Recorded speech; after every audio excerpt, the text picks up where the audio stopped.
히브리서 11장 31절 제가 읽습니다. 믿음으로 기생 라합은 정탐꾼을 평안히 영접하였으므로 순종치 아니한 자와 함께 멸망치 아니하였도다. 아멘. 기생 라합에 대한 이야기를 히브리서 11장은 하고 있습니다. 기생 라합에 대한 이야기는 이야기 가운데서 굉장히 독특한 이야기다. 그렇게 말할 수 있겠습니다. 어떤 면에서는 신약시대에 우리 주님께 창기와 세리들이 나와서 구원받았던 사건과 같은 동일한 사건의 유형이다. 그렇게도 볼 수 있겠습니다. 기생 라합은 팔레스틴에 있었던 여리고의 기생이었지요. 그리고 하나님께서 여리고를 이스라엘 백성들로 하여금 심판하게 하셨습니다. 그때 이 여리고성은 튼튼하고 굉장히 강력한 성이었습니다. 이스라엘 같은 경우는 이 전투를 거의 벌여본 적도 없고 싸움의 기술도 없는데 특별히 이 큰 견고한 성벽을 가지고 있는 여리고 성과는 사실상은 그렇게 인간적인 관점에서 볼 때는 싸울 수가 없는 입장이다. 그렇게 말할 수가 있습니다. 성벽을 가진 그러한 이 여리고 성 주민들과 싸우려면 성벽을 뛰어넘어 정복을 해야 되는데 성벽을 가질 정도라면 말할 수 없이 견고하고 튼튼하고 강하다. 그렇게 말할 수밖에 없습니다. 단지 빈 몸밖에 가지고 있지 않은, 그리고 기껏해야 짝대기 정도밖에 가지고 있지 않고 돌멩이 같은 것밖에 가지고 있지 않은 이스라엘 사람들이 과연 여리고 사람들과 싸움과 상대가 가능하느냐, 그렇게 우리가 생각해 볼 수 있습니다. 여리고성에 대하여서 정탐꾼을 2명을 보내게 됩니다. 과연 여리고성의 상황이 어떠하냐 하는 정탐꾼을 보내게 됩니다. 이 정탐꾼을 보냈을 때에 굉장히 중요한 역할을 기생 라합이 하는 것을 봅니다. 어떤 면에서 팔레스틴을 정탐 보낸 12명의 사람들과 유사한 상황일 수도 있습니다. 12명이 가서 악평의 보고를 합니다. 물론 팔레스틴의 땅은 젖과 꿀이 흐르는 좋은 땅이었다. 그런데 그 팔레스틴에 있는 사람들은 철병거를 가졌고 또한 거인 부족의 사람이었다 하는 악평을 하게 됩니다. 그 땅은 우리를 삼키는 땅이요 죽이는 땅이다 하는 것처럼 말입니다. 여리고성에 정탐을 왔던 2 사람도 어떤 면에서 그렇게 여리고성에 대하여 충분히 악평을 할 수 있겠습니다. 어떤 악평이냐 하면 여리고성은 너무 견고하고 강하고 그 안에 있는 거민들은 너무나 강력하고 강하더라. 도무지 우리가 이겨서 싸워서 이길 상대 자체가 아니다. 그런 악평을 할 수 있는 경우겠습니다. 그리고 이 여리고성으로 정탐꾼 2명이 파송을 받게 되어집니다. 그리고 정체가 발각이 나서 도망자가 되어지는데 목숨을 걸고 도망하는 중에 죽을 수밖에 없는 상황에서 기생 라합을 만나게 됩니다.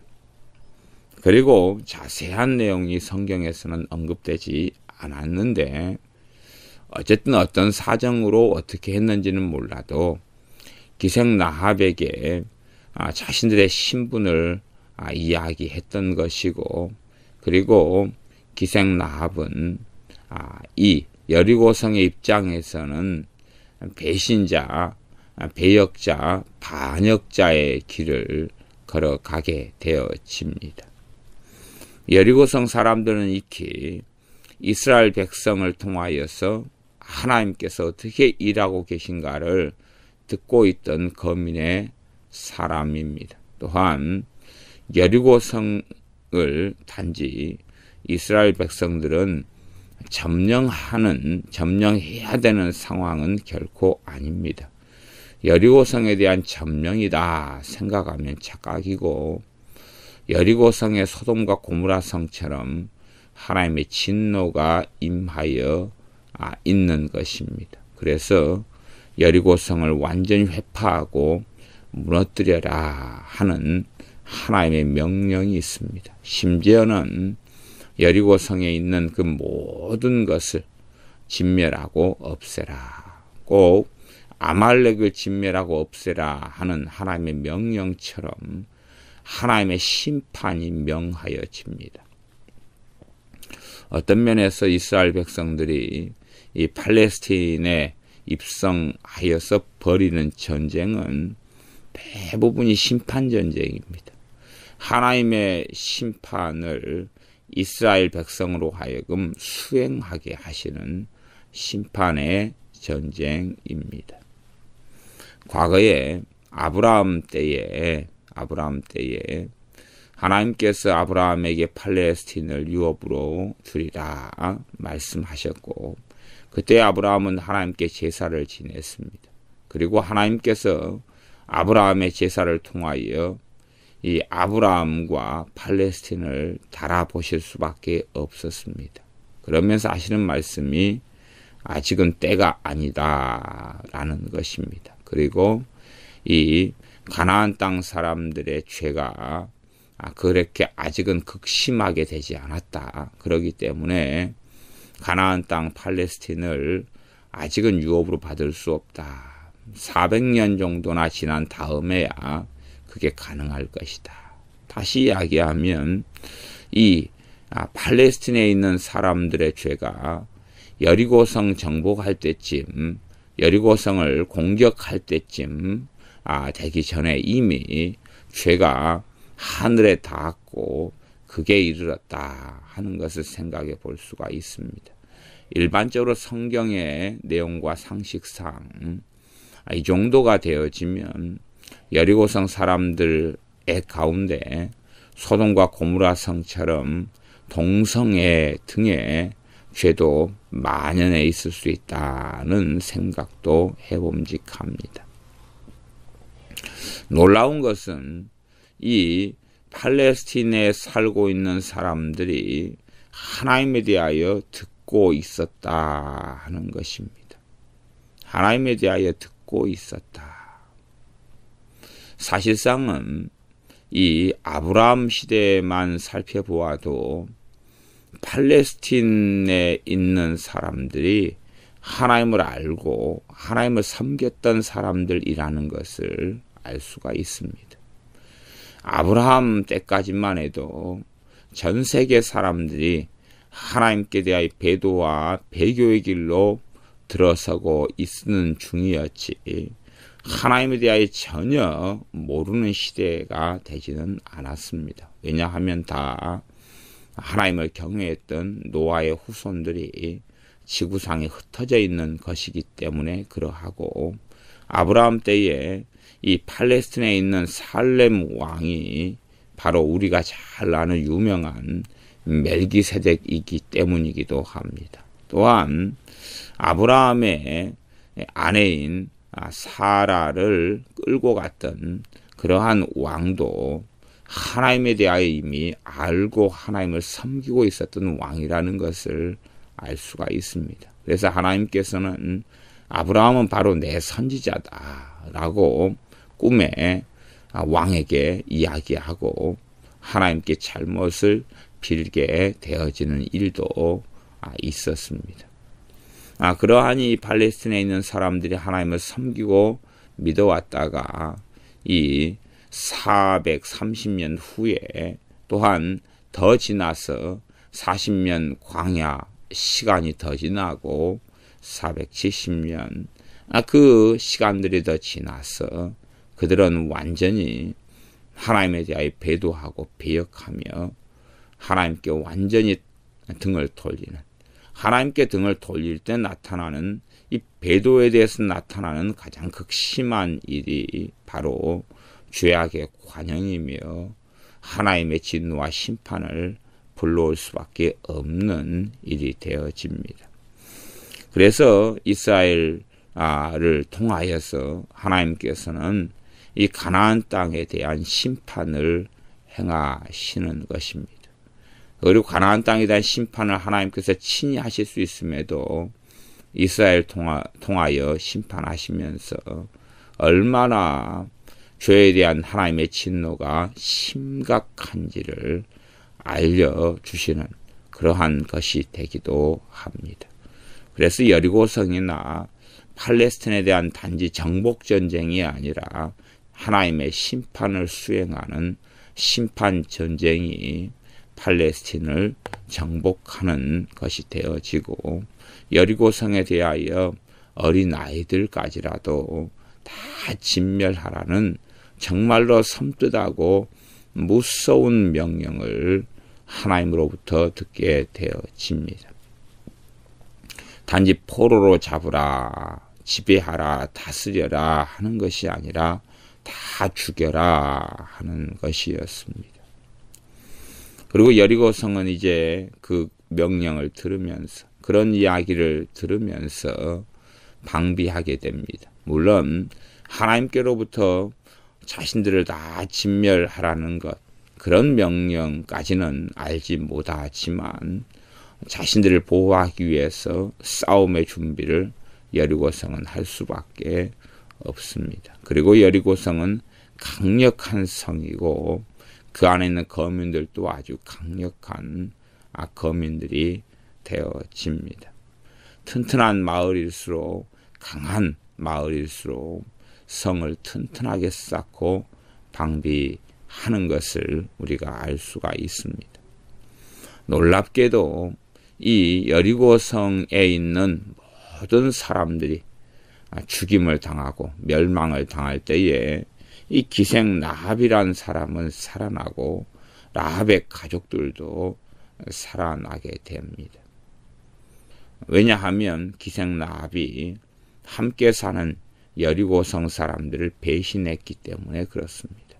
그래서 어떤 면에서 인간적으로 보면 배신자고 반역한 사람인데, 그러나 그것은 여리고성에 대한 반역이 결코 되지 아니합니다.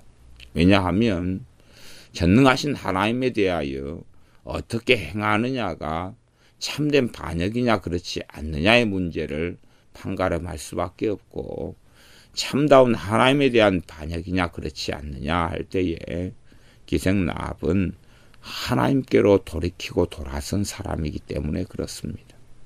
그러나 여리고성 사람들은 하나님께 돌아선 사람들이 아니었기 때문에 참된 반역자의 길을 그대로 고수하고 걸어간 이들이 여리고성 사람들이었고, 인간적인 눈에서 기생 라합은 자신이 함께 살았던 여리고성 사람들에 대하여서 반역했을지는 몰라도, 그러나 실상은 하나님께로 돌아온 사람에 속하였고, 또한 이 사람인 기생 라합은 믿음으로 그렇게 행하였다라고 성경이 증언하는 특별한 경우가 되어집니다.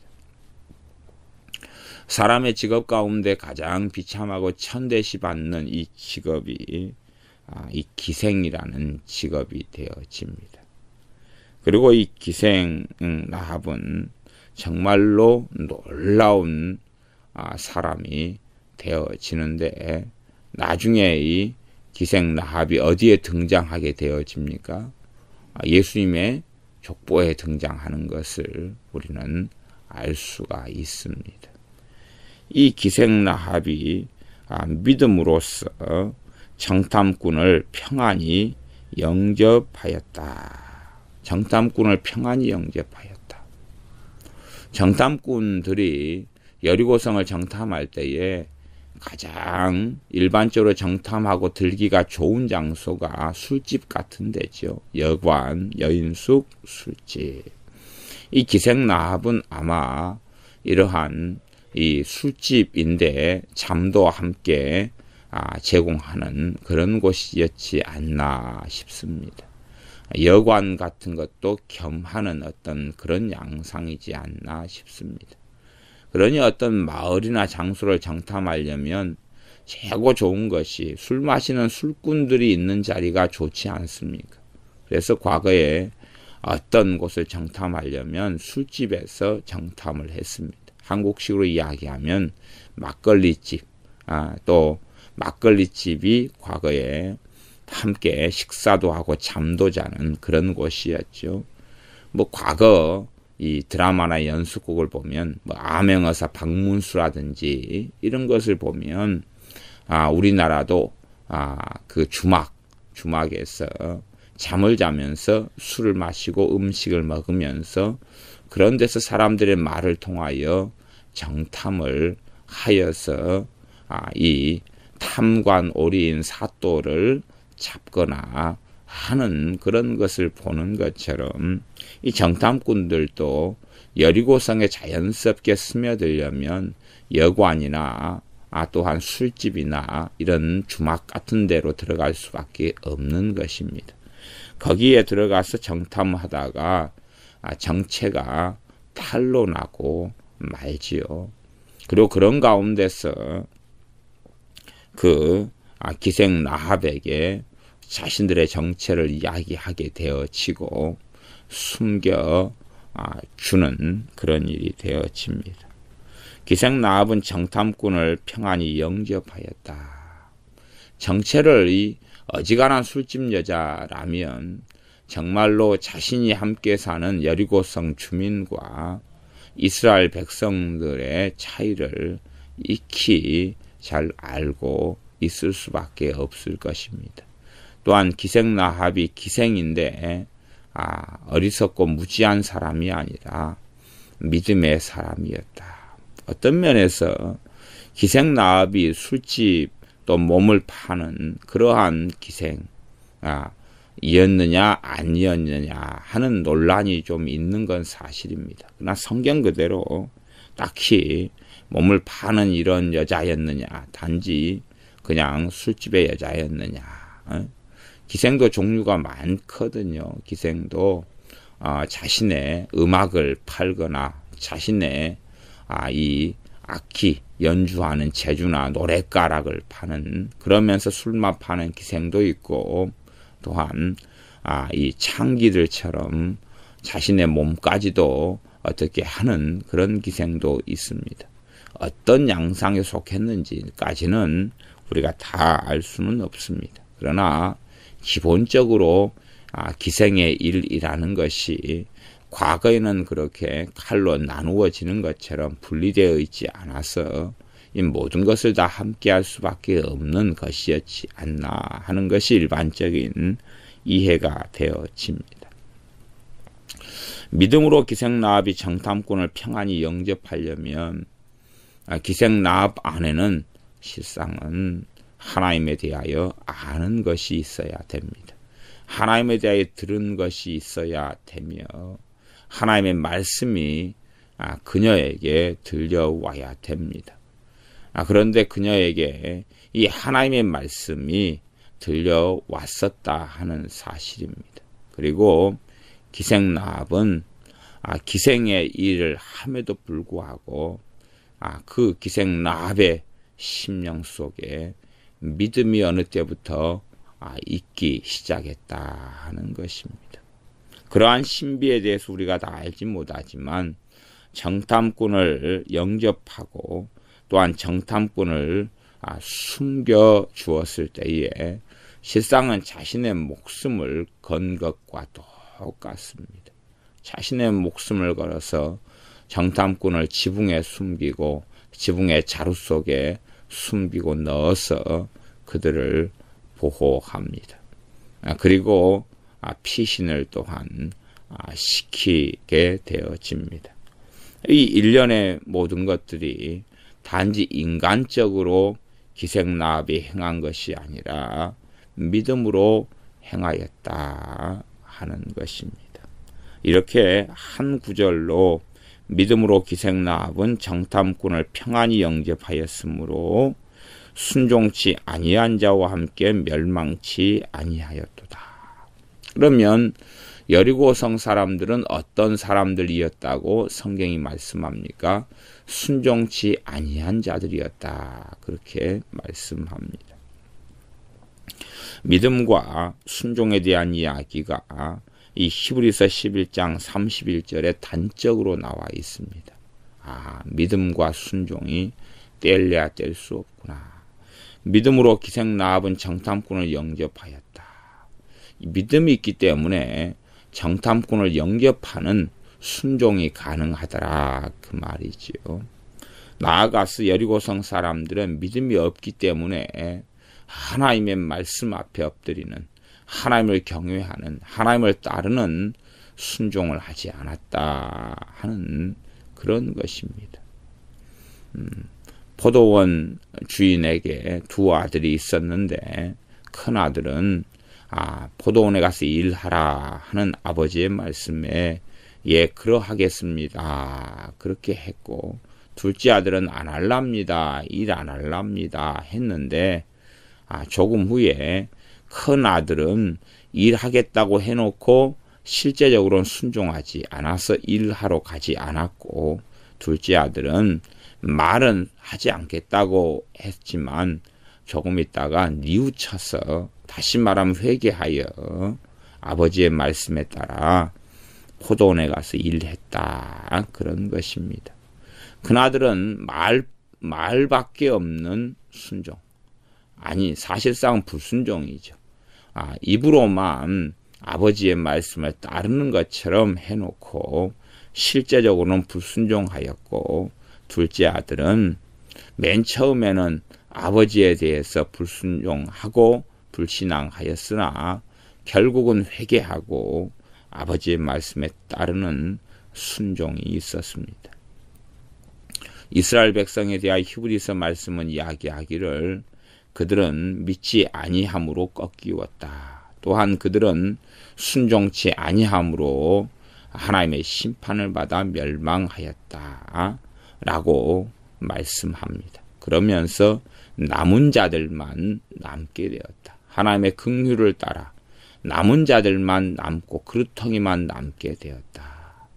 그들의 믿지 아니함으로 그들은 하나님의 심판을 가져왔고, 그들의 불순종으로 순종치 아니함으로 하나님의 심판을 가져왔다 하는 두 가지 말씀이 교차로 기록되어 있습니다. 그것처럼 히브리서 31장에도 기생라합의 믿음과 믿음으로 인한 정탐꾼을 평안히 영접한 순종과 또한 이 여리고성 사람들을 어떻게 멸망받았느냐, 순종치 아니하였기 때문에 멸망받았다 하는 놀라운 말씀을 합니다.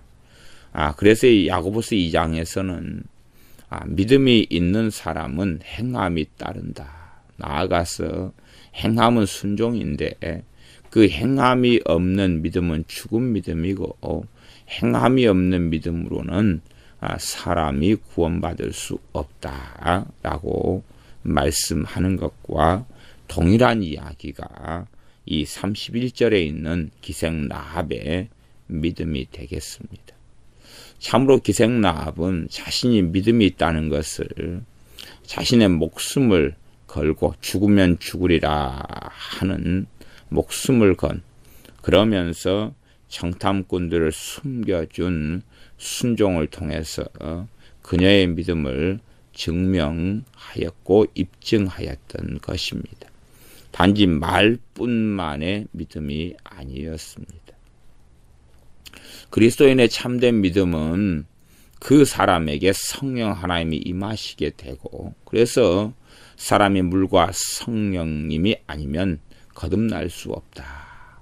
성령님을 통하여 거듭나는 자가 하나님의 자녀다. 중생은 성령님께서 시키시는 것이고 그리고 믿는 사람들에게 성령 하나님이 임하셔서 참된 성령 하나님께서는 참된 신자 안에서 성령님의 9가지 열매를 갈라디아서 말씀처럼 맺어 가시는 것입니다. 성령님께서는 하나님을 찾느니 우리 주 예수 그리스도를 믿는 이 안에 역사하셔서 사랑과 희락과 화평과 오래 참음과 자비의 양성과 충성과 온유와 절제의 열매를 맺어 가시는 것입니다. 그러하니 주 예수님을 진실로 믿는 사람들은 이 성령 하나님의 열매들을 적게나 많게나 맺어갈 수밖에 없고, 이것을 다른 말로 하면 순종의 삶이라 그렇게 말할 수 있습니다. 정말로 주님을 믿는 사람은 주님의 말씀에 귀를 기울입니다. 그러나 그 사람의 의지력이나 결단이나 그 사람 자체의 선으로서 하나님의 말씀을 지키고 준행할 수 있는 것이 아니라 거룩하신 성령 하나님께서 진리의 말씀을 통하여 거룩해 하시는 여정들을 통하여 그에게는 순종이란 열매가 맺혀집니다.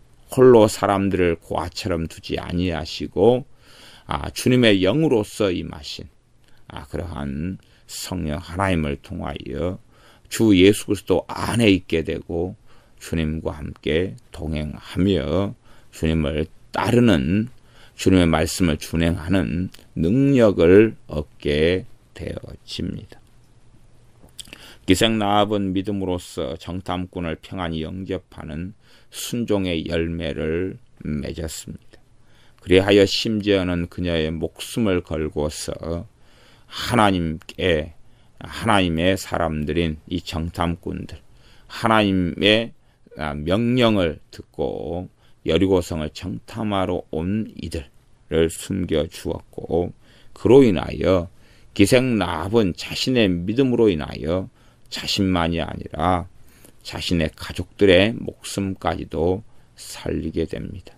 어떤 면에서는 이 놀라운 말씀이 되기도 한데, 이 사도가 주 예수님을 믿으라, 그리하면 너와 내 집이 구원을 얻으리라 하는 말씀하고 일매 같은 일이 벌어지기도 합니다. 고넬료가 주 예수님을 믿은 후에 고넬료만이 아니라 고넬료의 가족, 고넬료의 친구들, 고넬료가 아는 사람들이 함께 구원을 얻었던 놀라운 일처럼, 또한 바울과 실라가 빌립보 감옥에 있을 때에 빌립보 감옥의 간수장이 주님을 믿음을 통하여 간수장만이 아니라 간수장의 가족들까지도 함께 주 예수님의 복음을 듣게 되는 놀라운 일이 벌어지고 구원의 역사가 가족 단위 이상으로 나타나게 되어집니다. 사실상 어떤 한 가장이 예수를 믿는다.